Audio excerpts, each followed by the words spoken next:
Tervehdystä vaan taas kaikille. Mä oon lähdössä kohti keskustaa, kun siellä on vielä vaalihässäkkää menossa tämän päivän ajan.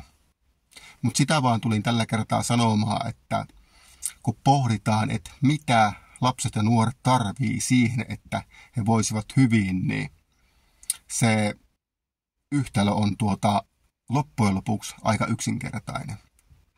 Lapset ja nuoret, ne tarvii rakkautta, rajoja. Ne tarvii kavereita. Ne tarvii laadukasta ruokaa. Ne tarvii välittäviä aikuisia ympärilleen. Nämä perusasiat, kun me pystyttäisiin turvaamaan jokaiselle lapselle ja nuorelle, niin siitä tulisi hyvä. Se kantaisi pitkälle tulevaisuuteen.